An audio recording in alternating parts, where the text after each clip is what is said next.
Hello and welcome to the Pixel Street Podcast, episode 119. This is very special, guys. This is a big week coming up.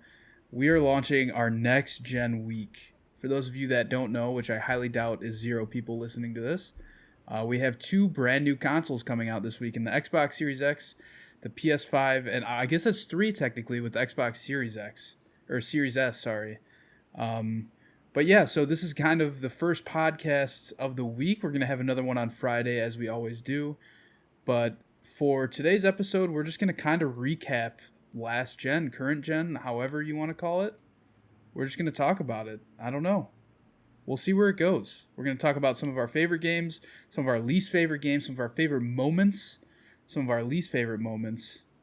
But yeah, as always, joining me this week is Not a Cop, Connor Cop. Yeah, that's accurate. I have not gone to a police academy. I do not have a license. Please do not sue me. I cannot arrest you, and I will not try. Why wouldn't you try? Though. Like, I be could a vigilante. make, like, a lot of money from that. Come on, man. Being hired to parties or something. I don't know. Kind of cool. I think that's called a male stripper. You know, that's dressed as a cop. I didn't say no. Mm-hmm. All right. Also joining us is the man who will have a nacho cheese machine come December 25th, 2020, John Hansen. I'm so excited, and a little extra thing we're going to do at the end here is do this little quiz. See all these questions I got for you guys up here? Yeah. John, literally, we can't see anything. It's just a white screen. Yeah, I know. That's why. It's all part of the plan. I'm going in completely blind here. But yeah, before we get into too much, I just want to let you guys know to follow our YouTube channel. Go ahead and subscribe there. We're currently only at 15 subscribers. We're trying to get up to 100. If you're watching on YouTube now or, I don't know, Facebook, you can see the screen right there. It says episode 117, but I got to fix that. But either way, subscribe to us here on YouTube. And then also go follow us on Twitter by searching at Pixel Street there. That's where you can find out when we're recording the podcast. We're always looking for new topics, stuff like that. And we're posting every Friday on your podcast platform of choice. So yeah, I guess let's just kind of get into it. What do you guys want to talk about? You know what? Man. We have been... we've had the Xbox One and the PlayStation 4 since 2013. During that time, a game or two has released. I think we need to just jump right in and talk about our favorite games. Hold on. I do want to bring up the fact that like this is the first console generation where we've had kind of like the weird mid-tier console, you know, in between generations. That like in the Xbox One X and the PS4 Pro. Whereas you could put it's basically the same games, but it has changed a lot of the way those games play. And like on the 360 you had like, was it like the Xbox 360S that stood for like slim kind of? Yeah. I don't know. Yeah. It wasn't technically like slim. It was basically the same thing though. You know, it was just a smaller design, smaller refresh of current hardware, and really more of a convenience focused package. Whereas this generation's half-step consoles really focused on something more gameplay focused, where it gave you additional power, additional features, and really kind of added a sense of longevity to the cycle that I think otherwise probably wouldn't happen. I mean, if we didn't get these consoles, gosh, we would have had the next Xbox, next PlayStation in what, 2016, 2017? Yeah, something like that. And yeah, so I feel the consoles would be very far behind at this point. Definitely. So yeah, I look at the release of the PS4 Pro and the Xbox One X as very positive. I love my Xbox One X. Kind of sad to see it going into retirement here soon, but yeah, it's been an awesome console. If the Xbox One S was what the Xbox One launched as, I think the console itself would have sold much better in the beginning. Yeah, I agree. But it is what it is. Do you guys want like a little short history lesson? Like, I don't know. Like, are we gonna school all these nerds on Xbox One and PS4? Hey, we can hit them with a quick recap. Recap of all the fun stuff. This generation, there's been a lot that happened Even since its announcement, like, things have changed so drastically in the gaming industry from the moment that they were revealed to where we are now, and that's only a 7-8 year period if you count the reveal. So yeah, it wouldn't be a bad idea. Let's talk about it. What you got? All right. So first, let's go with the PlayStation 4 reveal. Hold on, give me a second here to pull up some stuff because I was not prepared for my own thing. But Professor Hansen, you said you were prepared. I'm always never prepared. Oh, so it's my secret, Cap. I'm never prepared. So in February of 2013, the PlayStation 4 was revealed. Lots of really good stuff here. It was just a very good overall campaign. I remember that reveal being kind of strange at the time, because they did theirs in like a theater in New York, wasn't it? And it was a very unassuming, very like kind of tech specky announcement that I don't think people were really prepared for to come from the PlayStation side, because up to that point PlayStation was kind of bombastic with what they've done. And God, did Mark Cerny lead that? Because that definitely, looking back on it, I feel like that's something he would have been a part of at the time. I don't think he led it, but he, whenever they get into the like nitty gritty, the like very like the fine details, he's always the one that's right there talking about it. Yeah. So yeah, here they revealed Knack, that hardcore seller, infamous Second Son. Yep, that's what I was gonna say, but I had a slight bit of doubt there. And yeah, I'm trying to look. Was there much else that was really revealed that day? Yeah, there's probably something in there. But yeah, one thing, you look at the PS4 now in 2020 and you think of how strong the first party catalog has been for Sony. That has been the driving force of the PS4 the last, let's say, 5 years. But at launch, it was kind of mediocre, really. There wasn't like a ton of must-play titles, I don't think. Let's see, you got Killzone, Shadowfall, Assassin's Creed 4, Black Flag, Call of Duty Ghost, Resogun, Battlefield 4, of course your Madden, FIFA, and NBA games. Yeah, there's just not much here that you really look back on today and you're like, wow, that was a reason to buy a next-gen console. And it's odd to think about it, but I personally think the Xbox One had a much stronger release launch that's lineup. what I'm looking at here. That's one of the big things I was thinking about, is obviously, everybody's kind of looked at the next gen's launch lineup with a microscope.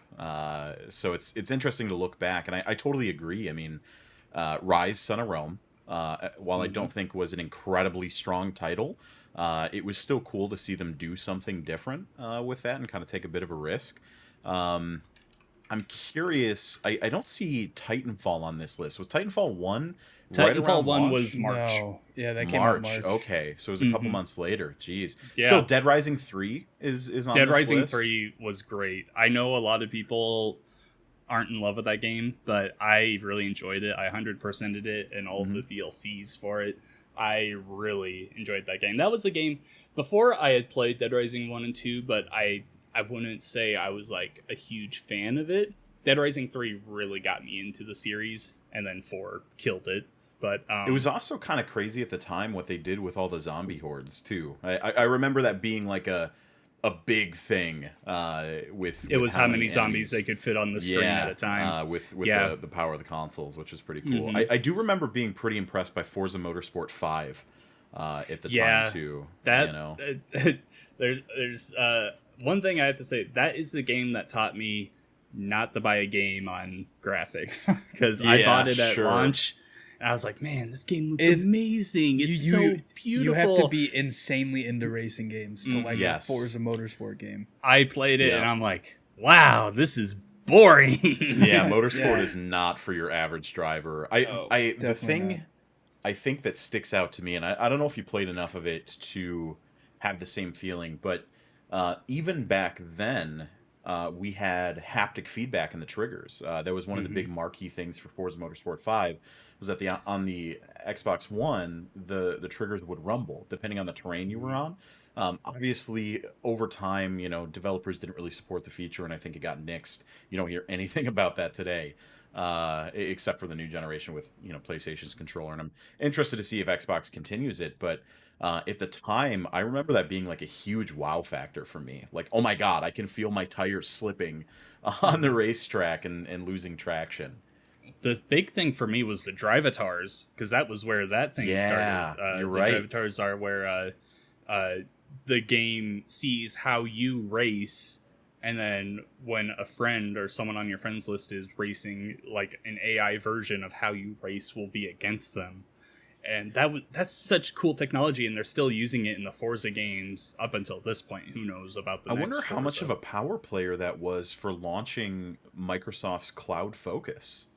Because or rather, is that kind of the first example of a major video game using some sort of cloud server like that in that way? I'm not sure, because the launch of the Xbox One was also really this was the start of the cloud storage and everything. Like, PlayStation has had their issues with, like, okay, I'm playing this game, you have to manually upload it and everything. On the Xbox side, since day one, that has been automatic. We're talking a lot about Xbox One here, so I think we should move on to the reveal of the Xbox One, which took place a month after the PlayStation 4 reveal. And boy, was that it was rough. Dumpster fire. That was rough. That was a thing. So here they really nailed home that innovative technology, Kinect 2.0, included with every single Xbox One, and it drove the price up $100, making it the Xbox One launched at $500, the PS4 launched at $400. The PS4 was a little stronger, but the Xbox One had Kinect, man, and the developers were really gonna get into it, and we got like 2 Kinect games. Yeah. And they weren't great Kinect games, like every Kinect game. Yeah, I mean, there was some cool implementation, I think, back at the time that wasn't necessarily fleshed out enough to be, a usable thing 24/7. For instance, I remember Battlefield 4. I played a ton of Battlefield 4, and not everybody knew, but if you had a Kinect sensor and you were playing on Xbox and you enabled it, you could actually lean your character by leaning in real life. So depending on like what way you rocked back and forth, it would track your motion the whole time, and you could like lean around corners and stuff. And that was cool. I thought that was kind of an awesome thing. But you're right. I mean, the implementation and the lack of availability of anything meaningful. The fact that the console came with the Kinect is so ridiculous to me. Yeah. That is insane. Well, originally, remember, the plan was that the Xbox One wouldn't work without a Kinect. Yeah. Like, that was a big contention point. Do you guys remember all the privacy concerns and stuff that the popped DRM up? stuff? Like, yeah. This thing sees an infrared, man. I don't want Microsoft to see my nads. Yeah, right. And then going back to Connor's thing on the voice recognition stuff, while the camera itself, I think, wasn't great, it kind of sucked even, the voice recognition on that thing was great. I kept an original Xbox One for so long just because I loved the ability to say, Xbox, go to YouTube, go to this game, volume up, volume down. The ease of coming into your living room and being like, Xbox on, and it just, boom, was just turns awesome. on right away. It was so cool, Xbox. Genuinely still one of my favorite ideas. I wish I could still do it, honestly, And then also, there were some games that really made good use of the voice recognition stuff. You had your games that weren't good, like Rise, Son of Rome, and Dead Rising 3, I remember, had dumb implementations of it. It was like, in Dead Rising 3, when you fought a boss, you would yell, "You're crazy," and then Nick would yell it. And I don't think you got anything from it. It was just... It also required you to be, like, weirdly specific when speaking too. Like, you had to hit it perfectly, otherwise it did not register at all. And it was like, no, absolutely not. I didn't hear. I remember. Sorry, go ahead. The best implementation of it, though, I think, was an alien isolation, where you could set it in the settings as you were creeping around, staying from the alien, that if the Kinect heard any noise, it would come to your location. Of course, that means you have to have like a completely silent background around you, otherwise people are going to give you away. But like, just that idea of you're alone in your room playing a game, you like have a gasp or a little yell, and the alien sees you and comes for you. That is such an awesome idea. So I just want to fast forward a few months. The Xbox One released November 22nd, 2013 for $499, which is the same price the Series X is going to be, which honestly is very surprising that and price the Xbox has just One remained. X. Yeah, and the Xbox One X was the same price. What games did you guys take home on that launch day? Did you guys get the console the day it came out? Yeah, I got the day one edition, the one that had the writing on the controller. And the achievement that came with it? Oh, I forgot about that. Yeah, I got that too. I remember. So I was a broke college kid when this came out. I sold that achievement online for like $75. Somebody bought it on eBay for like $75. But yeah, I mean, I remember me specifically, I was super into Battlefield 4 on the 360. So it was kind of a no-brainer for me to upgrade to the Xbox One version. So I had Battlefield 4. I had Isn't that the game that was a dumpster fire? Battlefield 4? The servers were rough at first, but it got a lot better real quick. Yeah, it got a lot better. They came out with so many maps for that. No, that was thinking of every other Battlefield, just not. Yeah. That was the first my favorite Battlefield. That was the first Battlefield that had Levolution. Yes, my favorite Battlefield memory is 3 in the campaign at the beginning where the skyscraper falls on you and you survive. Yeah, that's good. That's that Call of Duty shit. I remember I had Battlefield 4, Madden NFL 25, and I think Forza Motorsport 5. Those were the 3 games that I had on launch day. What did you guys have? I had Dead Rising 3, which was where I played most of my games, most of my Xbox One early days. Forza Motorsport 5, and I want to say Call of Duty Ghost. I either had it there, or I was playing on 360, or I was playing on both. I was playing on both. That's right. I got it twice. That was when you were super into Call of Duty. Yeah, that was back when I was running a clan in Call of Duty. So yeah. I'm sorry. For me, I actually didn't get my Xbox till a couple months later. I think I picked it up in that like March timeline or so, because I remember bringing home Titanfall 1 around that time, and I think the other games that I'd picked up were, I was playing Battlefield 4 on my 360 at the time, so I don't think I picked that up. But I know I grabbed Forza Motorsport 5, Sunset Overdrive. I know I had, which I think was around that time, a couple months later. I want to say it was like summertime. Yeah. So maybe it was a little bit later than March that I picked mine up, but I played a bunch of that, and then there was one Dead Rising 3. I had Dead Rising 3 as well. Since by the time I grabbed mine, it was pretty cheap, because there was like 1 million copies out there. Sunset Overdrive was about a year after Xbox One launched. Right on. It was October 2014. So maybe I grabbed it and then scooped up Sunset a little bit later. But I do remember looking back pretty fondly on that launch lineup and being pretty happy with it. At the time, though, I was so hardcore into Destiny 1.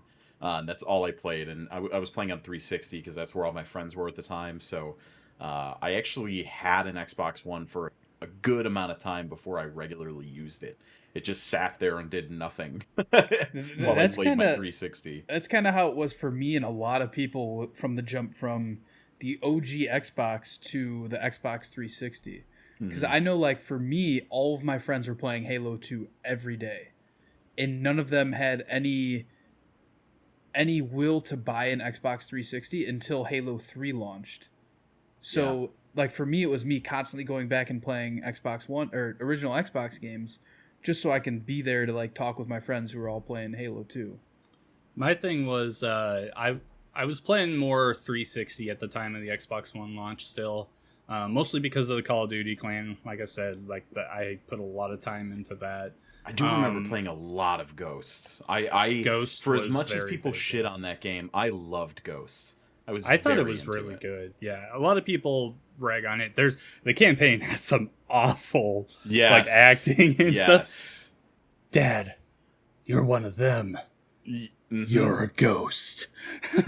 Yeah, it's not great. I remember that first mission being pretty silly for the most part. It was really cool though. The outer space stuff was really cool. Yeah, I loved the oh my god, I totally forgot about that mission.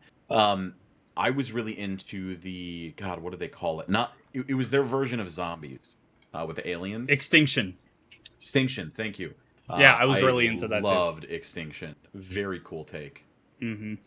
Yeah, what I thought was really cool about Ghost was it was actually kind of lame now that I look back on it now. But they had like triggers that would change up a specific part of the map. I remember shooting like a pile of logs and they would roll down, and if any enemies were there, it would kill them. Just stuff like that. You could like you could turn a wheel thing in like a dam area and flood people out. Like that stuff was really cool, and they kind of went away from it. But just like the idea of just like changing the map and having it work in your favor to take out the enemy team was so cool. That was that Battlefield thing with the Levolution, and that was really kind of the big thing that took over the early days of this generation, was that, for the first time they were able to make on the fly changes to what you were doing and what you were playing while playing it, which, I still think is such a fantastic idea. I will never forget the first time I was playing Battlefield 4.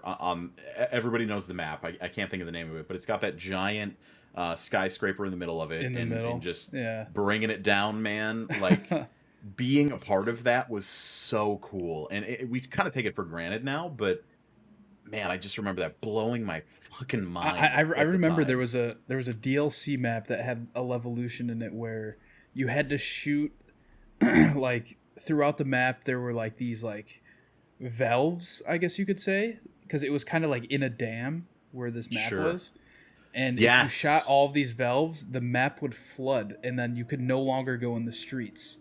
Like everything was in the buildings or on the roofs. It was so cool. All right, so a quick look at notable games that released in 2014. Destiny 1. That is when the first Destiny release was in 2014. Dragon Age Inquisition. Middle-earth Shadow of Mordor. I love that game. Oh my god, that was so cool. I was real hot on Dragon Age Inquisition. That's still one of my favorite RPGs of all time. However, the intro of that is garbage. We don't talk about the hinterlands ever. Let's see. Sunset Overdrive, which I think is one of the most underlooked games in this, or overlooked games this generation. That game is absolutely brilliant. Titanfall, we've all talked about that. South Park: The Stick of Truth was, at the time, the funniest game I've ever played. I completely agree. That I'm not much of a South Park game, but man, that game is great. The Evil Within, Wolfenstein: The New Order, Assassin's Creed Unity. Here's a little dark spot. The Halo Master Chief Collection released in 2014. Don't do me. Oh my gosh, it's that old? Oh yes, yeah, it is. Wow. That was a huge deal when it got announced. It was so crazy because it included Halo 1, Halo 2, Halo 3, Halo 4 in one package. You could play them whenever you wanted. And it released, and the servers were dog shit, and they were for a very long time. The whole thing was, getting all the menu system was horrible at the time. Like, trying to connect with anybody was miserable. It was just a bad take. Mm-hmm. Yeah. Thankfully, though, I think they completely turned it around. It is one of my favorite games of the generation now. I absolutely adore it. I go back to it every now and then. I think it's as perfect of a collection as you can get for Halo now. It just took some time to get there. Moving on to 2015. Wow, this was actually this was a pretty big year as well. So for notable games, you got Bloodborne, Fallout 4, Metal Gear Solid: The Phantom Pain, Batman: Arkham Knight, The Witcher 3: Wild Hunt, Rise of the Tomb Raider, another low spot for Microsoft, Halo 5 Guardians, Until Dawn, Star Wars Battlefront, Call of Duty Black Ops 3, Rocket League, Assassin's Creed Syndicate, Life is Strange, Ori and the Blind Forest, Undertale, Dying Light.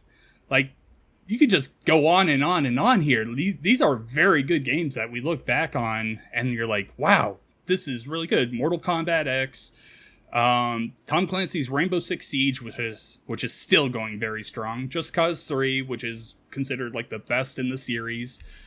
There's a lot of good stuff here. I do want to give a shout out to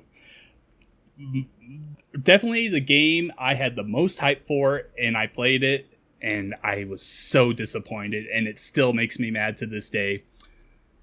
Evolve. Oh my god. Oh, I refused to pay full price for that game. It broke my heart. I remember I bought it on sale for excited. I bought it on sale I wanted for like 30 it to be bucks. so good. I bought it on sale for like $30, and I was so disappointed in playing. Oh I played it like God. twice and never looked back. I thought, okay, so for those that don't know, the game is made by Turtle Rock Studios. They're the company that made the first Left 4 Dead before selling it to Valve, and they're the ones who made Left 4 Dead 2. So I came into this thinking, wow, another 4-person co-op adventure against a giant monster that evolves, and it's just a hunting mission and everything. That's so cool. The monsters looked amazing. The environments looked really good for their time, honestly. But the gameplay was so stale, and then also the like marketing around the game was awful. Like, they had so many different packages that you had to buy to get all the content and everything. You couldn't like really, I think besides like upgrades for your characters, you couldn't unlock anything in the game. It was so disappointing, man. I wanted that game to be so great, and I am just mad at it. That's all. I'm mad. I will say, that being said, I think we still owe a lot to Evolve in the game industry, because that's really kind of the first big take that I can think of on asymmetrical multiplayer modes. You know, the idea of one side being overpowered, but the other side having numbers. You know, when you think of that now, a bunch of games jump to mind. I mean, you've got Friday the 13th, Dead by Daylight. You know, Dead by Daylight alone is massive, and I think you wouldn't have those without Evolve. So that was also a time where everyone saw the buzz that Evolve was getting, and everyone tried making an asymmetrical multiplayer. You look at Fable Legends. Is that what it was called before? That one I think was just did that have asymmetrical? Like, yes, that was an asymmetrical game. It was 4v1. Yeah, I didn't realize there was a fifth person in there. The fifth person was like a dungeon master. He would like, set monsters and traps. Okay, but yeah, I definitely, didn't it? Damn it! I still have that. I still have that game installed on my Xbox One. That demo, it's one of the ones I'll never get rid of. Should shout out though that Fable Legends was canceled, and then Lionhead Studios was shut down. But looking at the other games there was a lot of big games there. Bloodborne, Fallout 4, Metal Gear Solid, The Witcher 3, Wild Hunt. Like, those are massive releases in 2015. You look at, I tend to look at like 2017 and 2018 as like the biggest years for this generation, but 2015 was pretty damn good looking at it. I remember 2015 and 2016 both being pretty solid years for the most part. 17, 18 certainly, but like you said, I mean, 2015 you got The Witcher, which is just, that game kind of blew up out of nowhere and became something so much more than they had expected it to, even despite the success of the first two games. And, it was really kind of a reminder that single-player games can be successful. That and Shadow of Mordor, because at that time I remember being incredibly disappointed in the lack of anything substantial in the single player market. Everybody wanted to be that multiplayer game. Everybody wanted to be the next COD. and it was great to have somebody focus on that kind of stuff. So that was also where the EA thing like really came out, that they were against single player games now. Yeah. So yeah, but 2015 was pretty good. Star Wars Battlefront, I remember everyone being so excited for that, and then it came out and they were like, okay, this is fine. It wasn't that deep punch that everyone wanted, but during this time, the PlayStation 4 was really starting to pull away from the Xbox One. The Xbox One, at this time, Phil Spencer took over Team Xbox, and he was really putting it on the right direction. He canceled the Kinect integration and everything, and this is really where we start seeing like Microsoft start rebuilding, I think, with just everything. But the problem is here, they had nothing on the first party lineup that was of any value. Just nothing. Even the things they did have were duds. You think of Master Chief except for Collection. Ori and the Blind Forest, but sure, but it's still a very overlooked title. Yeah, same it's an thing as indie Sunset game, Overdrive. A lot of that stuff just didn't catch the fire that PlayStation did, which I think we would be remiss to focus on the Xbox side of things here entirely. You mentioned that they really started to take a lead, as the generation started to continue. Looking at the early years for PlayStation 4, man, did they come out swinging. You've got Last of Us Remastered, which Last of Us is still one of my favorite games of all time. And, pumping out that remaster, whether people played it or not, that was something people were going to be interested in. Uncharted 4, genuinely one of my favorite games of all time. And, creating just incredible experiences that backed up the reason you had to have their hardware, as opposed to just trying to put out hardware and make people care about it, which seemed to be the Xbox path. So, it was the Sony only really place you put could their play money those where their games, mouth was. and they were some of the best games in the market. Just incredible. Yep. Speaking of Uncharted 4, that game released in 2016 alongside Firewatch, Dishonored 2, which is another very overlooked game, which is one of my favorites, Titanfall 2, which everyone loves, Final Fantasy 15, a little game I am acclimated with, Overwatch. Let's see, big games. Oh, No Man's Sky released in 2016. I think we need to spend some time talking about this doozy. Okay, so I pre-ordered No Man's Sky. I was so excited for that game, and I had less expectations than most people. Like, I had watched videos on it. Like, I knew kind of what the game was. I knew it wasn't going to be this. I knew it wasn't going to be like what it is today, which is like this huge, open world multiplayer experience kind of thing. But it was still such a letdown because like they made you believe that it was that. Yeah, I was gonna say, they kept telling you it was gonna be that, and it just wasn't. Flat out lies. I don't understand how there was never like a lawsuit or anything. I think there was. I think there was people talking up a lawsuit for a while, because there might have been some filings. Yeah, that was like the most blatant false advertising I've ever seen. Mm-hmm. It was pretty bad, but you got to give them some credit. They stuck with the game. They turned it into something that a lot of people enjoy. I still haven't even touched it. I knew from the very beginning that wasn't a game for me, but I'm glad that they did turn it around because they are a smaller studio. I worked at GameStop at that time. I started at GameStop in 2015. So I have a very vivid memory of the No Man's Sky launch and what that looked like. We received the demand for that game at that time was insane. We had almost just as many copies of No Man's Sky as we did Call of Duty each year for the holiday, which is an absurd amount of video games, I just want to say. And man, the backlash really hit that thing hard. We had people in nonstop asking if they could return their items. We had people bring back their collector's editions and be like, I don't want this. And we're like, well, sorry, our policy dictates that like you opened it, you're stuck with it. Like I can't do anything other than trade it in. It's now a used product. And we just had people trade in their collector's edition because they're like, I hate this. I don't want this. Get this away from me. So we ended up with like the statues and stuff there. And unfortunately, I didn't get one of those. Still sad about it. But Yeah, it was an absurd time. I will say though, just to kind of counteract what you were saying, uh, my expectations for it were pretty in check, as I was, working at GameStop at the time, so I was pretty close to understanding what was happening at the time, and I picked it up a little bit later for a little bit cheaper, and I loved my experience with it. I actually had a very good time playing No Man's Sky.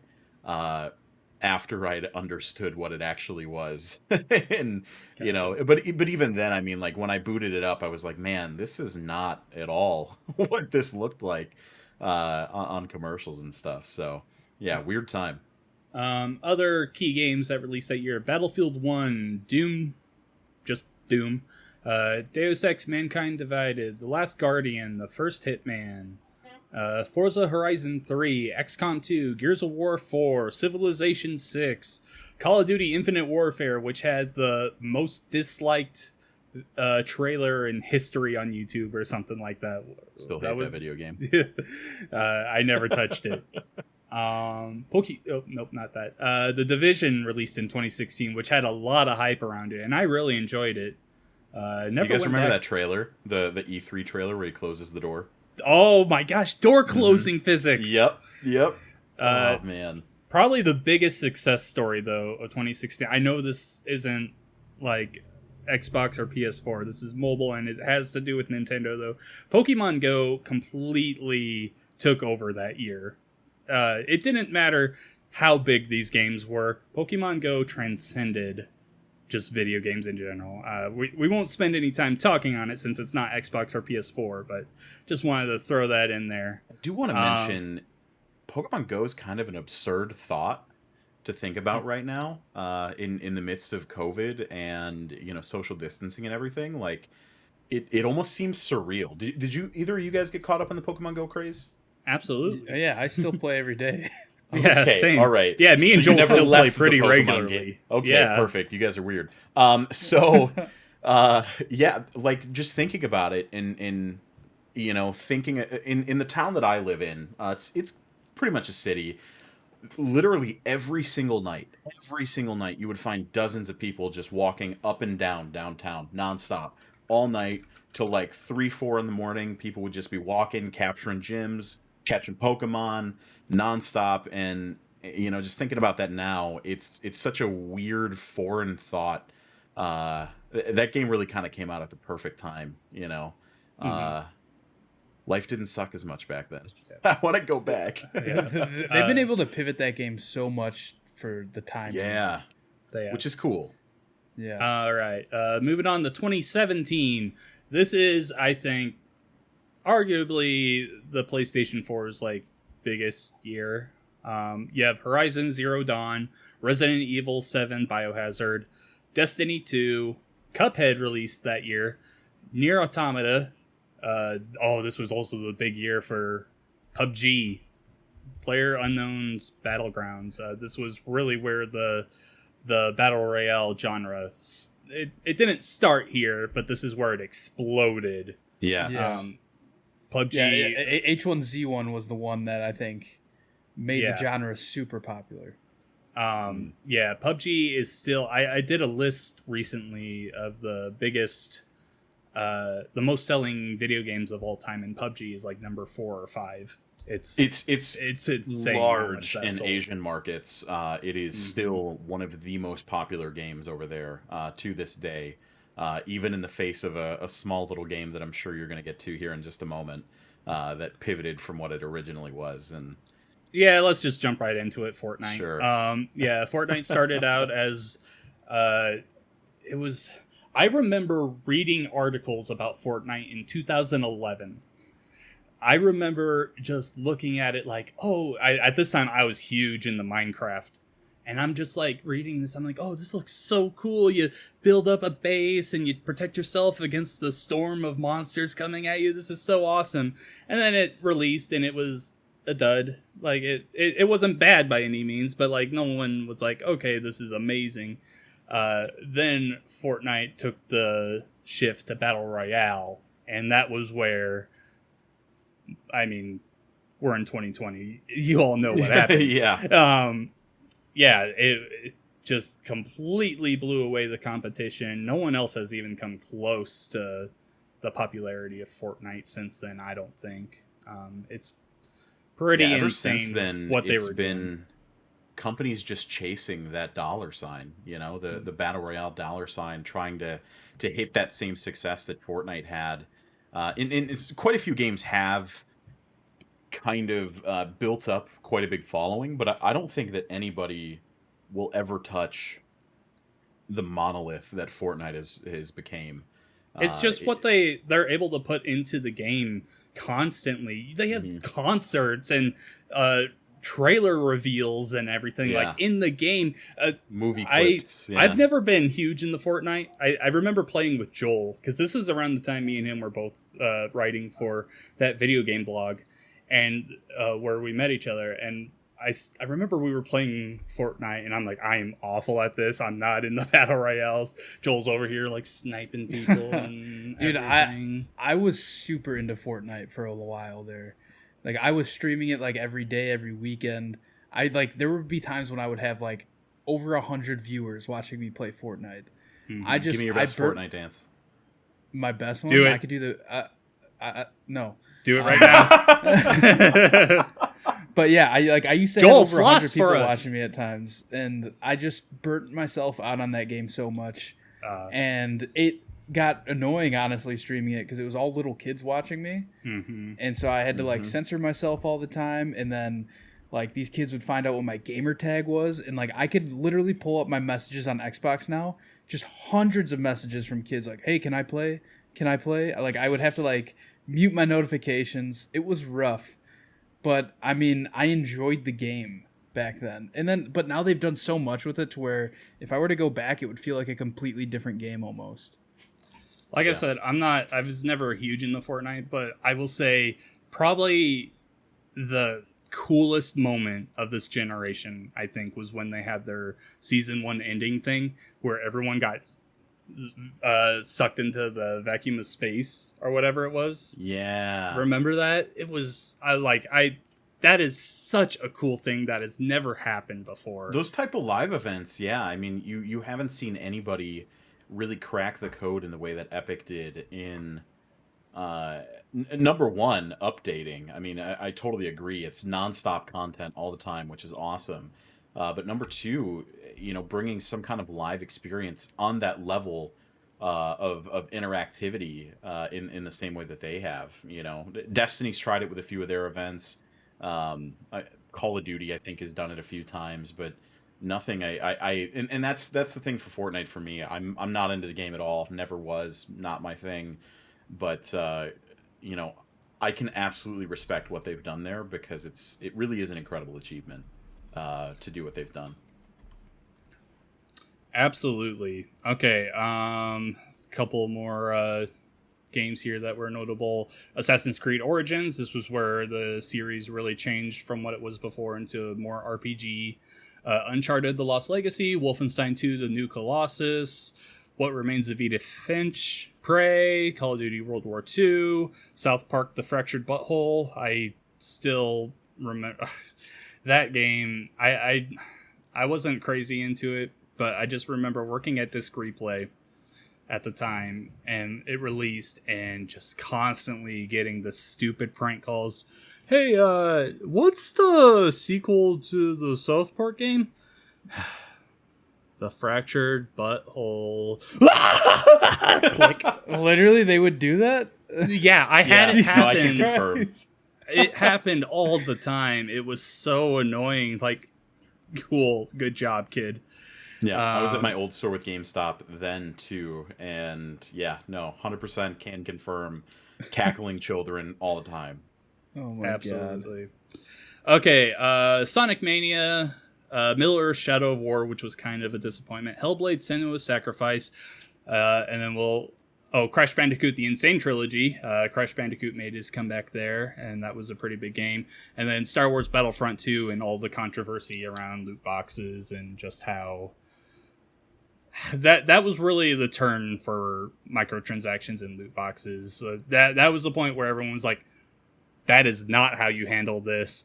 we have to move away. Things have to be better. Since then, now you start seeing all these conversations of lawsuits and laws being put into place because of just how bad EA handled that situation. It was so bad they almost lost the Star Wars license. All right, moving on to 2018. I think there's two specific big games that you have to talk about when you talk about 2018. Red Dead Redemption 2 and God of War. I mean, let's just face it, those games are both amazing in very different respects. God of War was my personal favorite game that year. I still love it. I still think about going back to it a lot. Same. I've been wanting to go back and maybe clean up stuff for the platinum. I know those Valkyries people said were a bitch. I'm literally just sitting on the last Valkyrie, and I cannot bring myself to fight her. It's literally throwing your head against a brick wall. All right. Also releasing that year, Spider-Man, Monster Hunter World, Celeste, Assassin's Creed Odyssey, Call of Duty Black Ops 4, Far Cry 5, Dragon Ball Fighters, or Fighter Z. I can never remember what it is. But that was actually a really cool fighting game. I enjoyed it, being a Dragon Ball fan. Forza Horizon 4, Tetris Effect, a little game that I fell in love with earlier this year, Donut County, Detroit Become Human, A Way Out, Hitman 2, and let's see. Oh, so you got Sea of Thieves, and then this is a game I kind of want to talk about. Fallout 76. Joel, I want to. I know we talked about it on the podcast forever ago. Tell me your story with Fallout 76 and your pre-ordering of the collector's edition or whatever it was called. So I pre-ordered it. It came in the mail, and the bag. So what it came with was like, the helmet that was advertised everywhere. Like they advertised this canvas bag to come with it. And then a like poster and like some basically like those little wax like plastic army men that were like of characters in the game and stuff. And the bag that it came with was this shitty fucking like I don't even know what material it was. It was so bad. My girlfriend used it to go to the gym twice, and the second time she got there, the zipper just ripped off of it. Like when she opened the bag.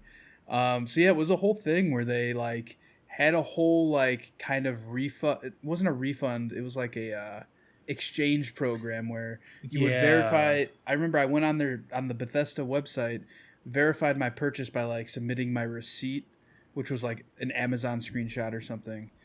And then they sent me the cloth bag, and the cloth bag is really nice. I actually have it like over in my living room, with the helmet inside. But yeah, it's the cloth. I mean, they made up for it, I guess. In terms of the collector's edition, but like the game itself was very lackluster for a long time. I enjoyed my time with it. I feel like I got my money's worth out of it, for like a $60 game, but I don't know. Like I know a lot of people, it wasn't what they were expecting because people are used to this kind of Fallout experience that's more so like Fallout 3 and 4 where you have all the NPCs everywhere, and they've actually kind of updated the game now to where it does have NPCs again, so I have seen that it's making a comeback. Yeah, it's kind of has that more of a natural Fallout experience, but yeah, we'll see. Kind of whenever it comes to Game Pass, maybe I'll actually give it a try. Yeah, I mean, I enjoy it for what it is. I don't know. It's fun to play with friends for sure. I just remember the whole controversy around it. Pretty much you couldn't go anywhere in 2018 without hearing about how Bethesda had messed up something different that day. Yeah, and then there was a whole other thing where the helmet that came with that collector's edition, they had like a reskin version that GameStop was selling. That was like I red, remember this. And that one had like lead paint on it or something? No, it was molding. Oh, they were molding inside. Yeah, they were molding inside because they never sent them with the silica packets, so they would get full of moisture when shipping overseas. And a bunch of them would develop with mold inside of them. So you'd get them, and it would just be like black mold inside of it. So our order when we got those in was to immediately send those back. I've never gotten an email so fast. I remember that was when I started at GameStop, and just the funny thing about that is like those things are not small. So like to send all of those back is probably so expensive. Yes, those boxes are fucking massive. Oh my god. You just absolutely triggered my anxiety. All right, moving on to 2019. We won't spend too much time on this in 2020 because, well, we recently lived it. Death Stranding, Sekiro Shadows Die Twice, Control, Call of Duty Modern Warfare, which I know Connor is a big fan of, Resident Evil 2, Star Wars Jedi Fallen Order, Devil May Cry 5, The Outer Worlds, Apex Legends, which was where I really got into Battle Royale, Borderlands 3, Kingdom Hearts 3, Gears 5, Mortal Kombat 11, Untitled Goose Game, The Outer Wilds, Division 2, and yeah, that's probably it for like the big games. Sayonara Wild Hearts, which took home some awards, and then a little game that I really enjoyed, A Plague Tale: Innocence. I don't think there's much for us to talk about that we haven't said like not that long ago, so we can just move on to 2020 if you guys are cool. That's cool with me. All right, so 2020. If you guys haven't noticed, there's a pandemic going on and some stuff is happening. But we did get The Last of Us Part 2, Doom Eternal, the Final Fantasy VII Remake, which is the first part of what might end up being like three parts, games. I think they said. Yeah, something like that. Ghost of Tsushima, which Joel has talked about a lot recently. Marvel's Avengers, which we have dogged on and loved and hated and everything in between there. Watch Dogs Legions, and then, of course, we have the games releasing around the time of the new console launches, Cyberpunk 2077. Hold on. We're assuming Cyberpunk is coming out in 2020. Yeah, maybe. Spider-Man, Miles Morales, Assassin's Creed Valhalla, Yakuza, Like a Dragon, Immortals Phoenix Rising. I should also shout out to Half-Life Alyx, because that was like the first VR game that I feel like is a must-buy for VR users, right? No, I think Beat Saber is that game. Okay. Yeah, I'll give you Beat Saber, but like Half-Life Alyx is like the first like AAA game. Where Beat Saber is more like a indie kind of... It's a fun party game to play, but Half-Life Alyx like has so much more to it.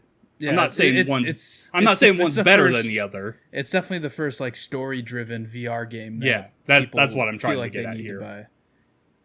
But yeah, I mean, we've had a lot of games this generation that are all worth stories, noting. A lot of games. So I guess with that, we're going to go into kind of talking about our top 3 games.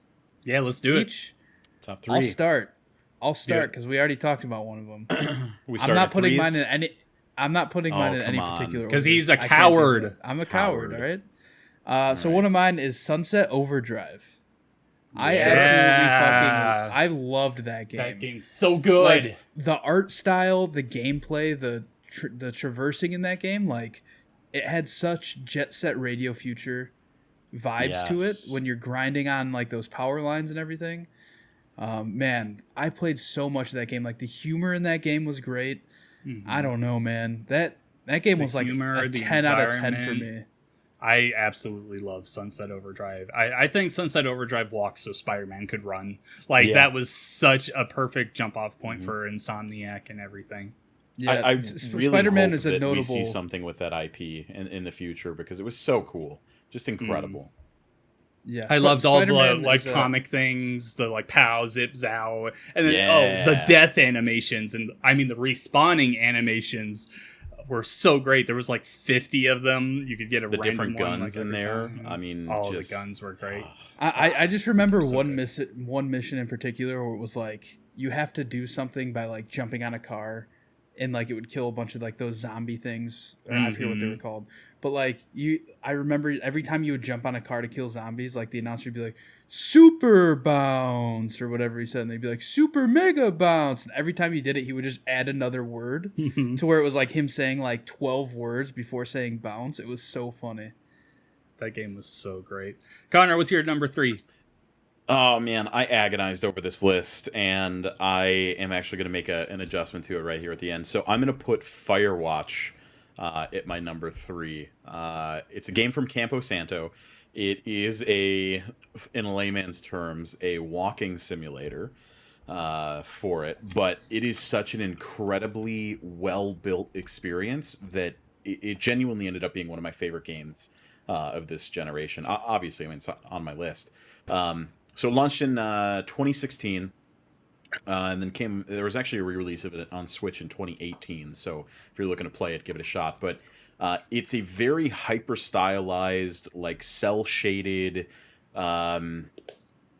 walking simulator set in the middle of nowhere. You're in a forest. You signed up for Firewatch duty, so you're going to be sitting in a tower for a couple of weeks, and you're just watching the forest and making sure there's no fires or anything. And what transpires during that period is just such an incredibly moving and touching story where honestly I would compare it to the movie Up. Up for me has always been one of those movies that has a very emotional string that it tugs on the entire time, and that's Firewatch. From the main character's backstory to your interactions with Delilah to the different mysteries that you solve in the forest when you're out and about and exploring. It's just such an incredible experience. The vibe of it is great. The look of it is great. I mean, I really wish this game would have got some more praise because it really is just such a cool experience, front to back. I mean, the storytelling they do in there without having any other characters is so incredibly impactful. And for that, I tip my hat. You're my number 3. All right. My number 3 is Doom 2016. Before this, I had never really been a huge fan of Doom. I'd played the older games and everything, and I was like, okay, cool. Acknowledge how important they were for the video game industry and what they did for first-person shooters and everything, but I'd never gotten into them.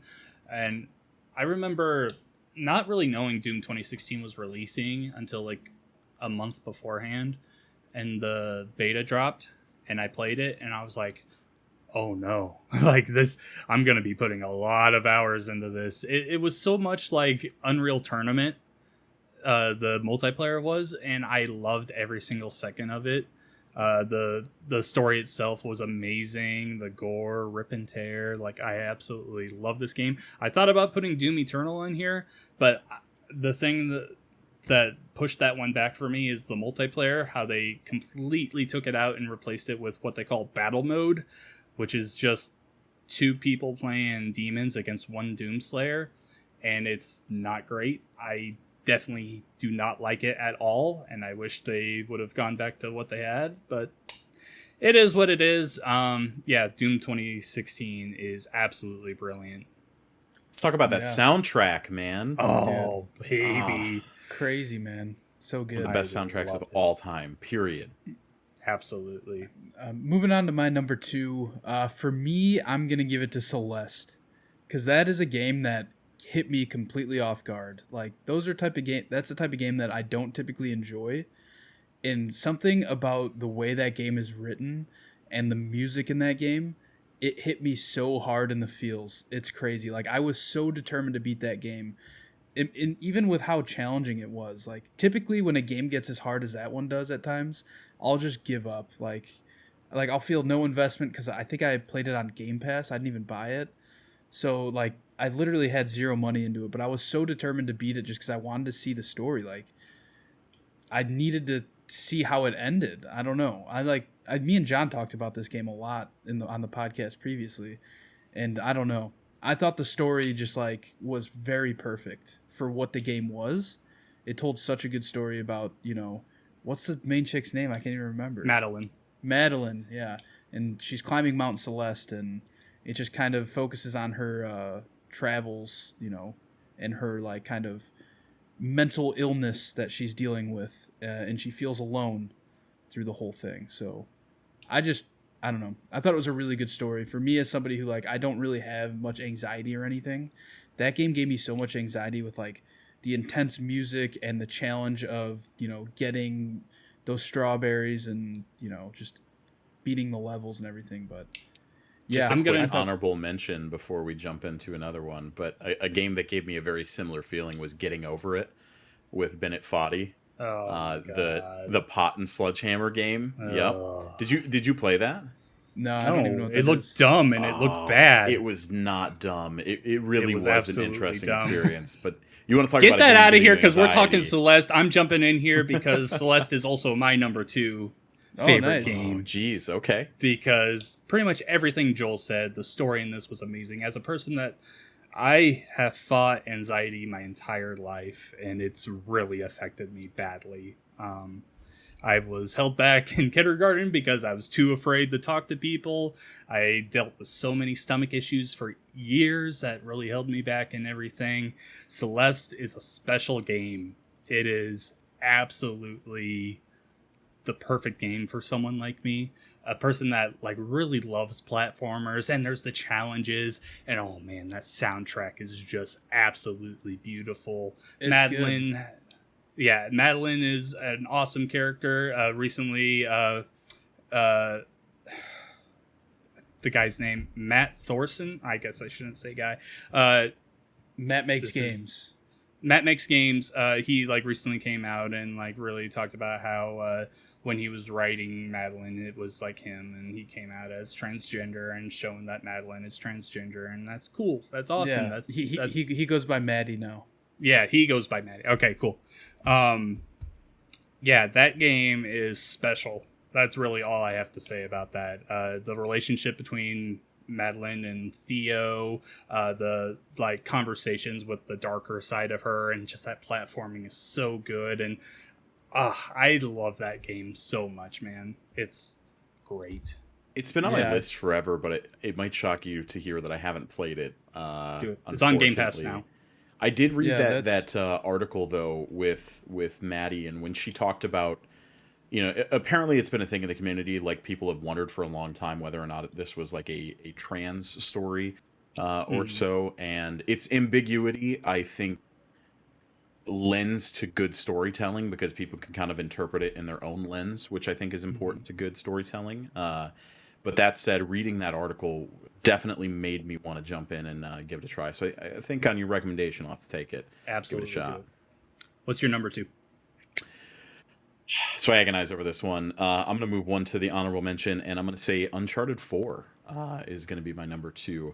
Uncharted 4 was just a very well thought out experience the entire time. And not only that, they took the moment to really nail down that Naughty Dog magic and from front to back make you experience everything that Nathan does the entire time. And I really feel like that is kind of the penultimate Uncharted experience. There's even little things in there that I think are, looking back now, obviously not as big, but it was clearly some building blocks for where the game industry is nowadays. For instance, the rope on the front of the Jeep.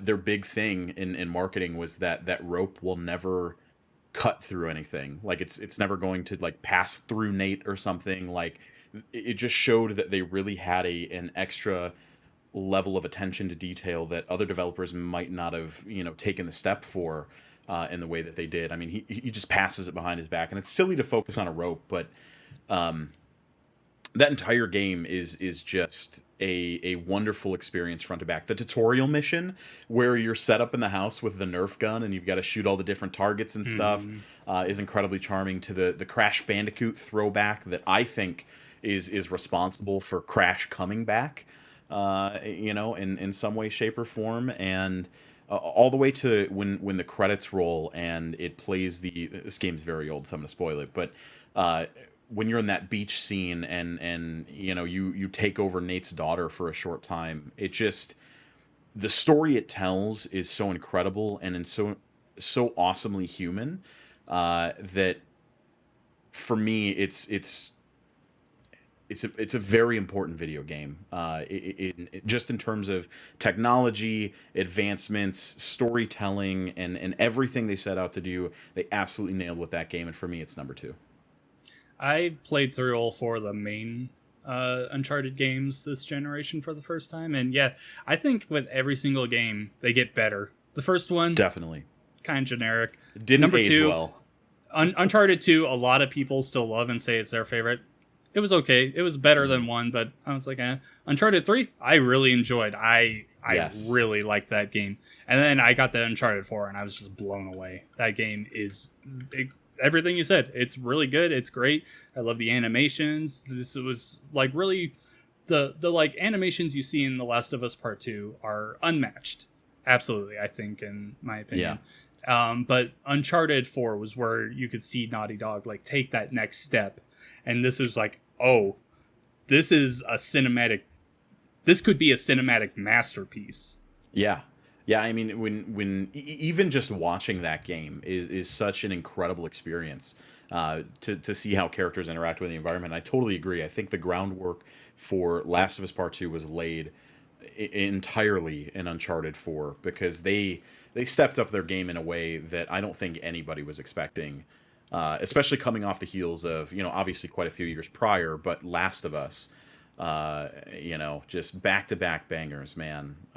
Awesome studio. Joel, number 1.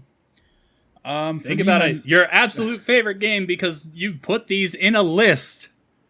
My number 1 is definitely God of War. Like, that's the one out of these 3 that I can definitely say that is my favorite game of this generation. Of, between those 3 that I kind of laid out, that's the one absolutely is my number 1. I could not stop playing that game when it came out. I could not stop. The story was so good. The gameplay was amazing. Just the feeling of fucking throwing that goddamn axe. Yo, still one of the best feelings in the game industry. Unrivaled. Yeah, absolutely. Just that game, the pacing of it was great. And this is me. I'm someone, I've never played any other God of War game. Ever. So, like, I wasn't somebody who kind of, like, I wasn't expecting anything out of this.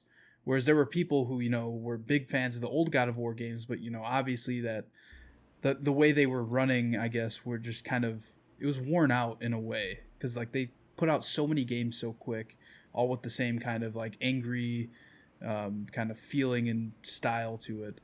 But this one was became a very generic third-person action game.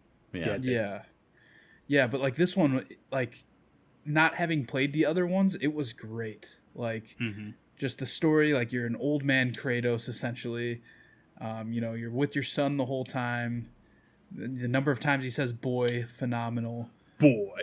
But yeah, like, the opening of that game sets the pace perfectly. Where, like, it's very somber, like, kind of eerie feeling. And then, what's the guy's name that with shows the stranger? up? I can't remember his name. Baldur, that's it. The fight with him at the beginning is so cool. Yeah, it sets the pace so perfectly. It's like, all right, this shit just got real. Time to go off on an adventure. But that game was amazing. I had never touched any... Well, okay, I started God of War 1, but I didn't play very long, like maybe a half hour. I just didn't care about Kratos.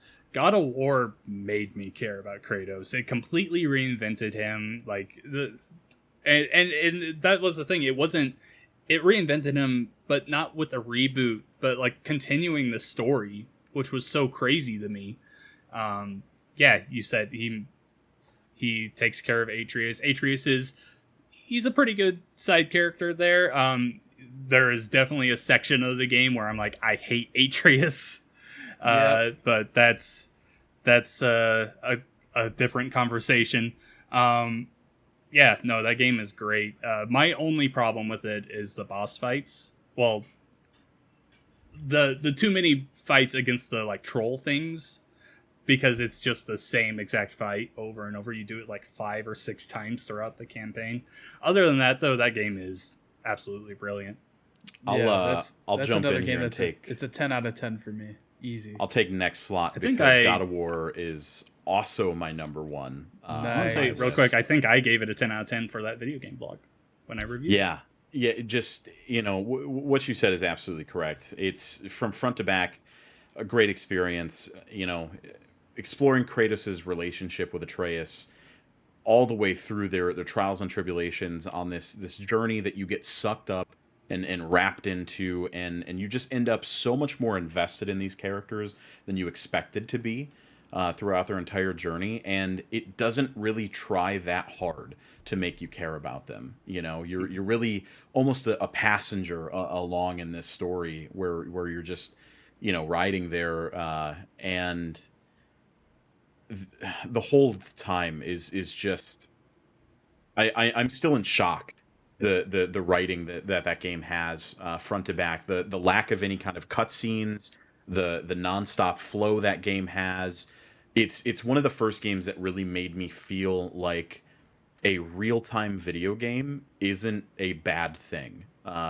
Because in what I mean by real time is something that doesn't have jump cuts, skip cuts, or anything like that. Like, you're experiencing pace by pace by pace everything that the character does, and I've never seen somebody execute it to this level of attention to detail that they did for this game. I mean, Santa Monica and Cory Balrog just absolutely killed it. Kratos is hateable at first. He becomes likable. Atreus, you go back and forth on, and I think at the end of the day, the thing that makes me love the game so much is that it's human. It's so emphatically human.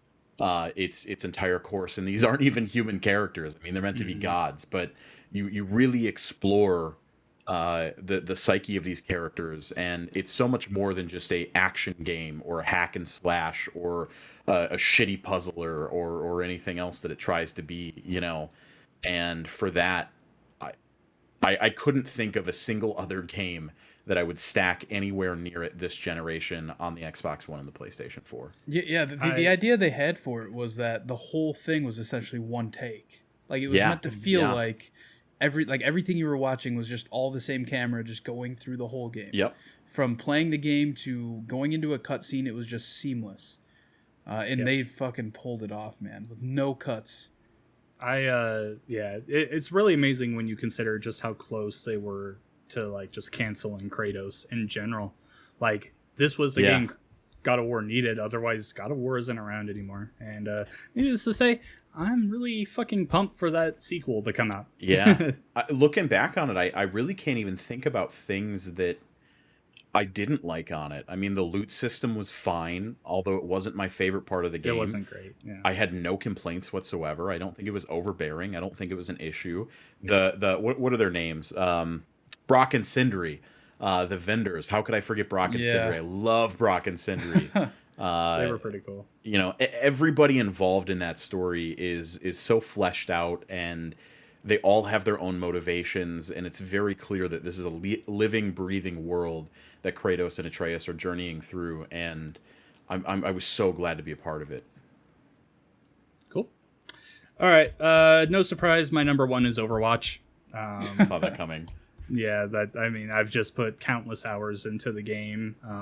I love the outside lore of the game. I love all the animations. I love all of the different characters.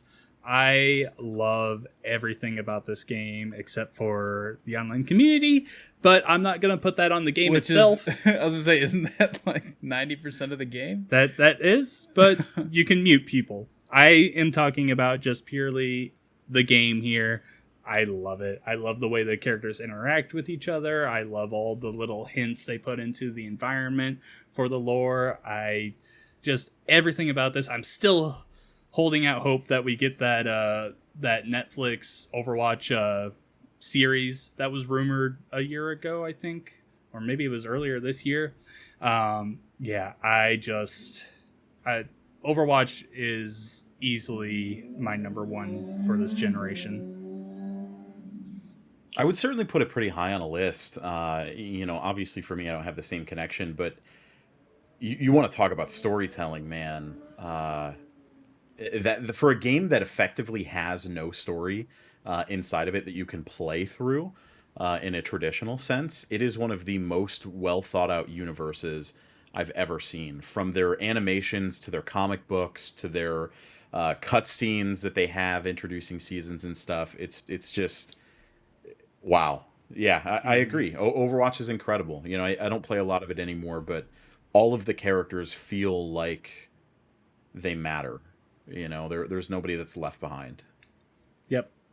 So that was. I'm excited to see when this virtual BlizzCon event happens, beginning of next year. February, I think.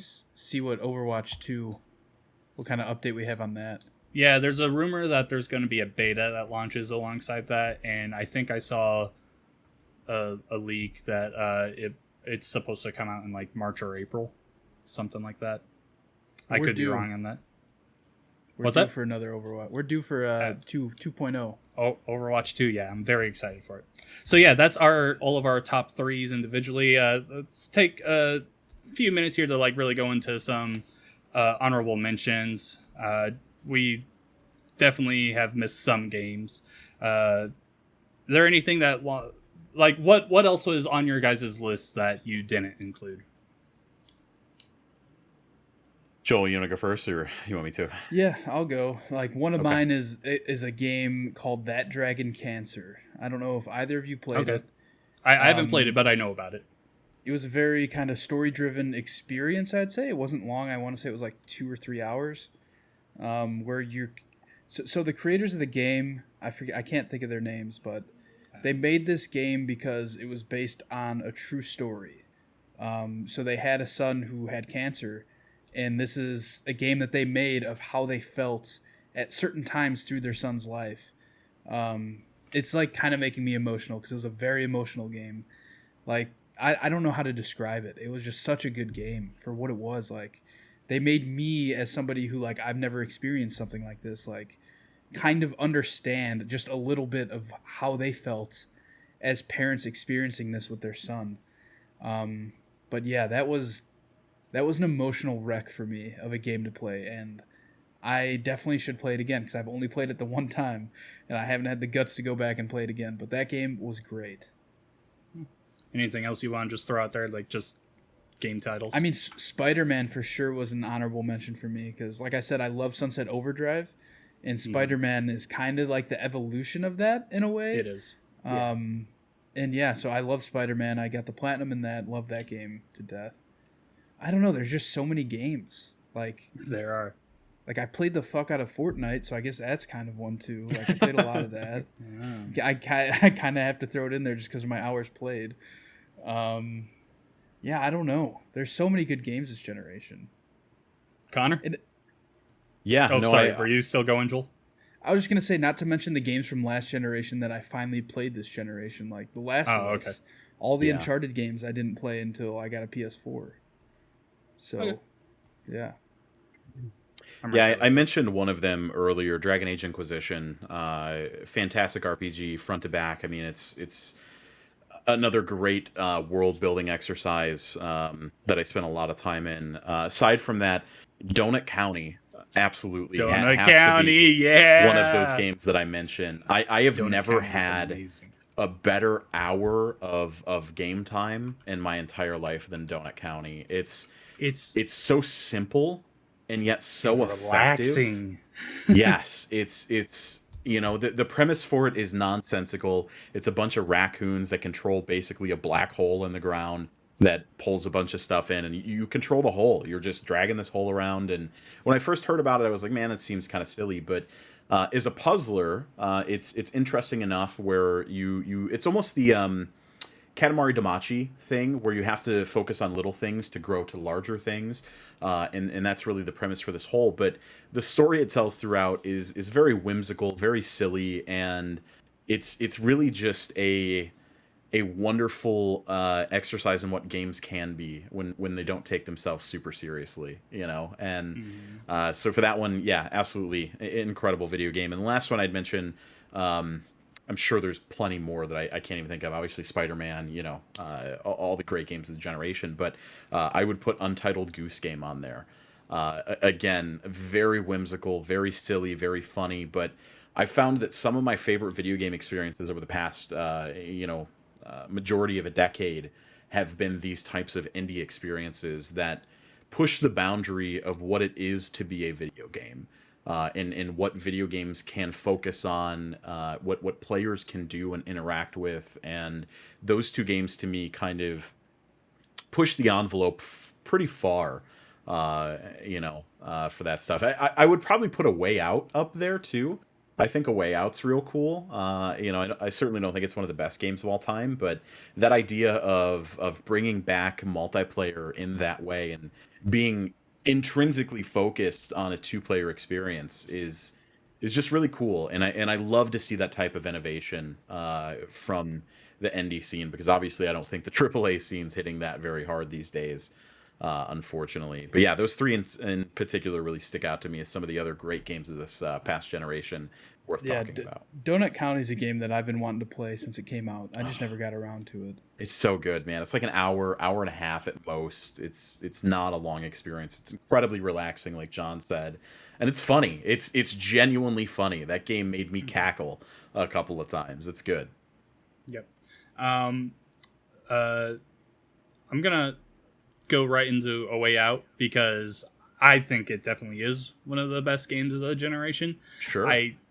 I reviewed this for that video game blog, and I remember I brought Joel in to help me play through it, and man, we just had such a good time. I want to note that me and John had started the game separate with different people. Yeah. And both of the people that we were playing with separate, they weren't as committed to beating the game like the weekend it came out as me and John were. So then we started playing together. It just turns out that me and John were at the same exact point in the game when we Yeah, we didn't have to start over or anything. I think John joined me, and I was like, this is where I'm at in the game. Have you already done this? And John's like, this is literally where I stopped. Yeah. So I was like, man, that's perfect. It was pretty crazy. But yeah, I just really want to give a shout out to the split screen functionality of that game because the entire game is in split screen at all times. Like, that is so cool. Even when me and John are playing online, it's split screen. Yeah. That was so cool. So you can always see what the other person is doing. You can talk and everything. You can do the little mini games in there. The story is great. The ending gutted me. Joel, which one of us won that? I don't remember. I don't remember either. That was a while ago. Yeah, it was a while ago, but oh man, that game was great. I also have on here Sonic Mania because I am a huge Sonic the Hedgehog fan, and Sonic Mania is, in my opinion, the best Sonic the Hedgehog game. It was a great return to the form and a great callback. The announcement for it was amazing. I just really hope that we get a Sonic Mania 2, and I really hope whatever Sega is working on for Sonic's anniversary next year, I hope it's big and great. Yeah, that's pretty much really all I can think of off the top of my head. There's so many games, man, and I love a ton of them. Yeah, so I don't know. It's weird to look back on like kind of how far we've come since 2013, essentially, when this generation started. But yeah, so let's move on. John, you got a quiz for us. All right, Professor boys. Johnny, it's the midterm. I am John. This is the final. This is the final. I am your professor today, John the Quizmaster. So yeah, I have this sectioned off into 3 different categories. Each one will have a different rule set. But right off here at the beginning, these are just going to be general trivia questions.